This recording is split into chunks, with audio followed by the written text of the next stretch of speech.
Bismillahirrahmanirrahim. Assalamualaikum warahmatullahi wabarakatuh. Alhamdulillahirabbil alamin. Wassalatu wassalamu ala asrafil anbiya'i wal mursalin wa ala alihi wa sahbihi rasulillahi ajma'in. Salah satu cara bersyukur kepada Allah dengan mengucapkan Alhamdulillahirabbil alamin, berselawat kepada Rasulullah dengan mengucapkan Allahumma shalli ala sayyidina Muhammad wa ala ali sayyidina Muhammad.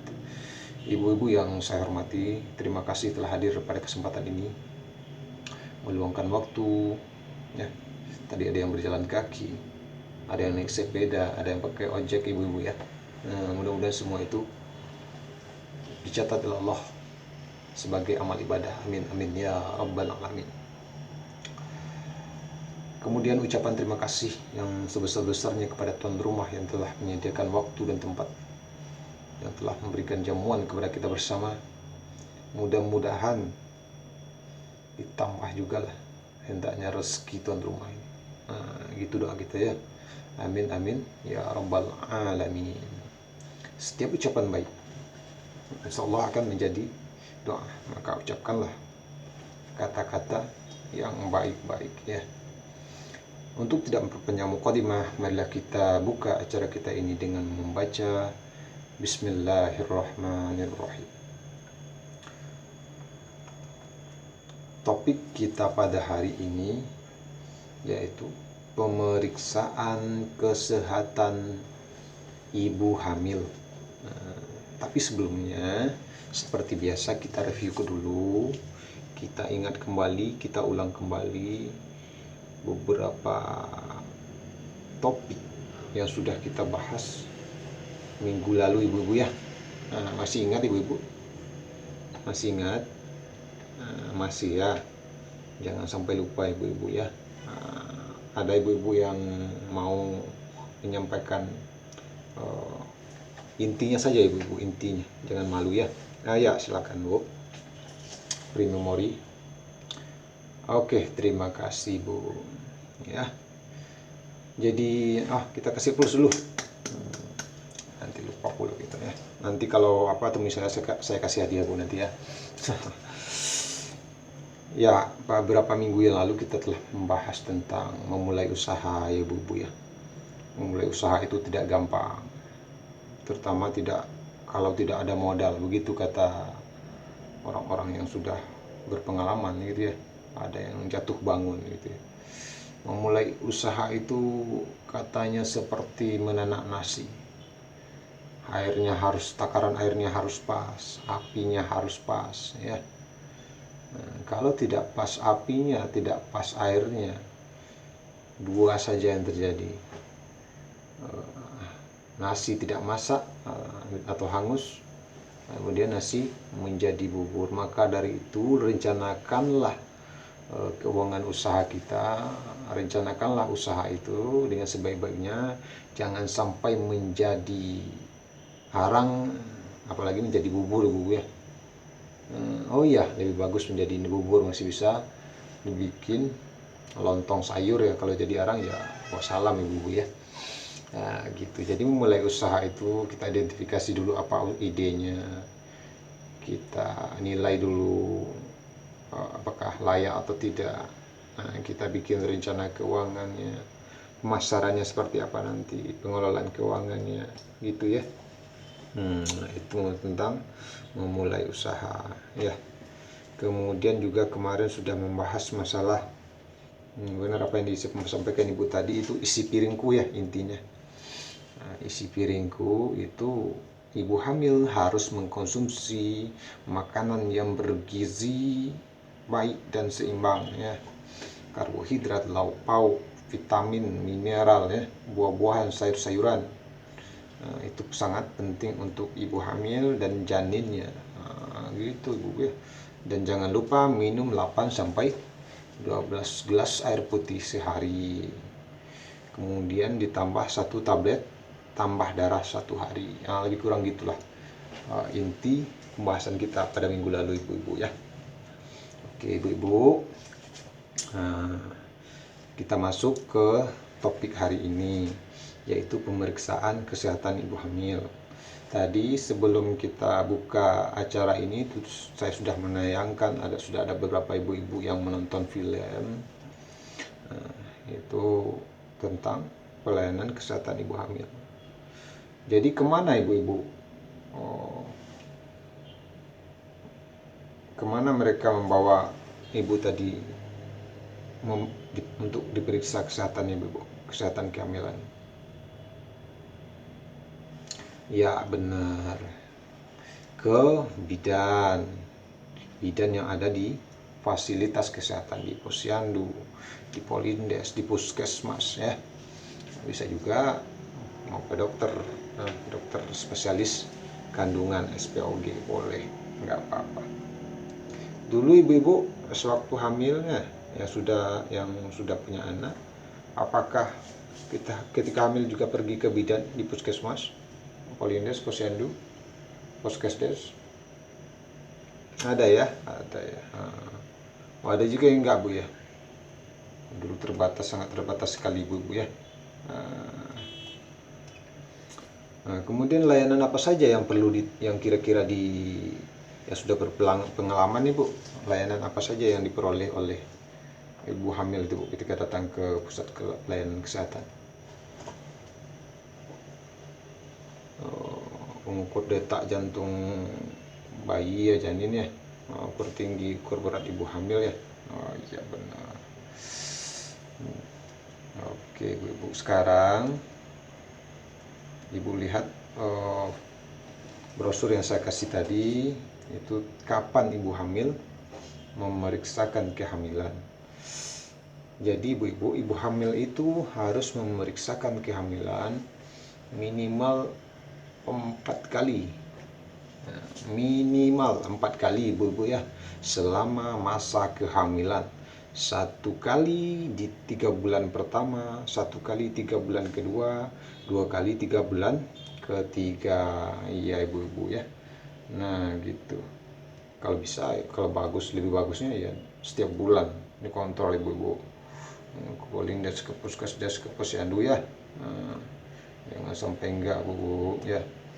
Jadi ini perlu diketahui, perlu diingat-ingat ibu-ibu ya. Nah, itu brosur yang saya kasih tadi, tolong itu dicatat. Mengapa itu sangat perlu dan sangat penting?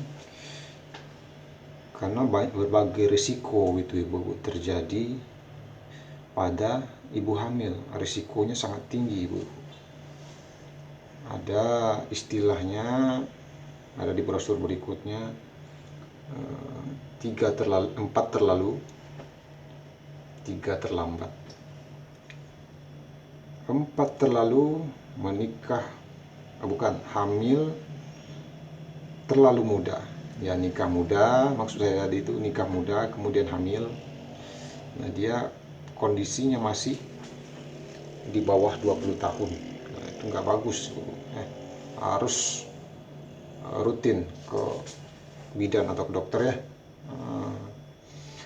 Kemudian yang kedua terlalu tua. Seperti kata Roma Irama ini ibu-ibu ya, terlalu gitu ya. Biar mudah ingat itu ya. Terlalu muda kemudian terlalu tua. Terlalu tua itu usianya sudah lebih dari 35 tahun. Ibunya hamil ketika usianya udah 36, 37 gitu ya. Karena ada juga kasus terjadi, ada mungkin tetangga atau saudara yang terlambat dapat anak, gitu ya. Kemudian terlalu dekat jaraknya ibu-ibu. Jarak kehamilan antara anak pertama dengan anak kedua itu terlalu dekat jaraknya, ya. Itu kurang dari 2 tahun. Kalau bisa lebih dari 2 tahun ibu-ibu ya. Kalau ada ibu-ibu yang berencana mau nambah anak gitu ya, lebih dari 2 tahun, 3 tahun, 4 tahun, 5 tahun itu lebih bagus ibu-ibu ya. Kemudian berikutnya terlalu banyak anak. Orang-orang dari dulu sampai sekarang itu bahasanya banyak anak banyak rezeki gitu Bu ya. Mungkin kalau kita oh, apa namanya, kita cermati, memang banyak anak karena setiap kepala itu sudah dikasih rezeki oleh Allah gitu ya. Tapi kita juga harus memperhatikan resiko gitu Bu ya. Kalau banyak anak, pertama risiko bagi ibunya, kedua kebutuhannya, memenuhi kebutuhannya, sandang, pangan, papan, kesehatan, pendidikannya bagaimana nanti. Nah, sudah kita bahas pada sesi-sesi sebelumnya. Harus dipikirkan juga itu matang-matang, harus disepakati antara ibu dengan bapak ya. Mau anak berapa?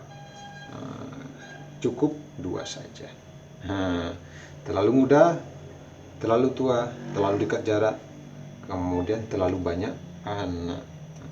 Kemudian ada 3 terlambat. Terlambat mengetahui masalah ibu hamil, terlambat menangani ibu hamil. Ibu, terlambat membawa ke pusat kesehatan, kemudian terlambat memberikan pertolongan kepada ibu hamil. Nah, gitu ibu-ibu ya. Kemudian tolong dibuka flipchart berikutnya, brosur 15 itu tentang layanan kesehatan ibu hamil. Nah, tolong itu dibaca ibu-ibu ya. Nah, di sana itu ada 10 layanan pemeriksaan ibu hamil. Saya baca ya. 1, pengukuran tinggi badan, jadi ukuran ibu hamil tingginya diukur ya. Kemudian tekanan darah, lingkar tangan atas, tinggi rahim, letak janin, benar tadi diukur letak janin. Ya, kemudian ada imunisasi tetanus toksoid, pemberian tablet tambah darah TTD, tes laboratorium, penjelasan bidan, pengobatan bila diperlukan ya. Nah, kemudian di sini rencanakan persalinan di fasilitas kesehatan, tanyakan tanggal perkiraan persalinan, siapkan donor darah, dan jangan lupa ikuti kelas ibu hamil ya. Gitu. Jika masih ragu, silakan datang ke layanan kesehatan terdekat bidan Anda gitu ibu-ibu ya. Jadi sampai di sini ada yang ingin ditanyakan ibu-ibu? Ada? Kalau tidak, dapat kita simpulkan ibu hamil harus ibu-ibu ya memeriksakan kesehatan kehamilannya selama hamil minimal 4 kali. 1 kali 3 bulan pertama, 1 kali kedua 3 bulan kedua, 2 kali pada bulan ketiga, trimester ketiga. Dan ingat tadi ibu-ibu ya, resiko ibu hamil, ingat Pak Roma Irama tadi ya, terlalu gitu ya. Ada 4 terlalu muda, terlalu tua, terlalu banyak, terlalu dekat jaraknya, terlalu banyak. Nah, kemudian 3 terlambat mengetahui masalah yang ada pada ibu hamil, terlambat membawa ke pusat kesehatan, dan terlambat ditangani. Oke ibu-ibu ya. Nah, kemudian layanan kesehatan ibu hamil itu ketika ibu hamil datang ke layanan kesehatan, ke Polindes atau puskesmas, itu diukur tingginya, diukur beratnya, lingkar lengan atas ya. Lingkar lengan atas ya, tinggi rahim, nentuin letak janin, imunisasi tetanus toksoid dan sebagainya. Kemudian tanyakan juga nanti ke bidannya atau ke dokternya atau di pusat pelayanan kesehatannya, rencana persalinan bagus itu seperti apa. Kemudian tanyakan tanggalnya, kira-kira jenis kelaminnya apa ya. Siapkan donor darah ya. Kemudian jangan lupa ikuti kelas kehamilan. Oke ibu-ibu ya, sekali lagi saya mengucapkan terima kasih.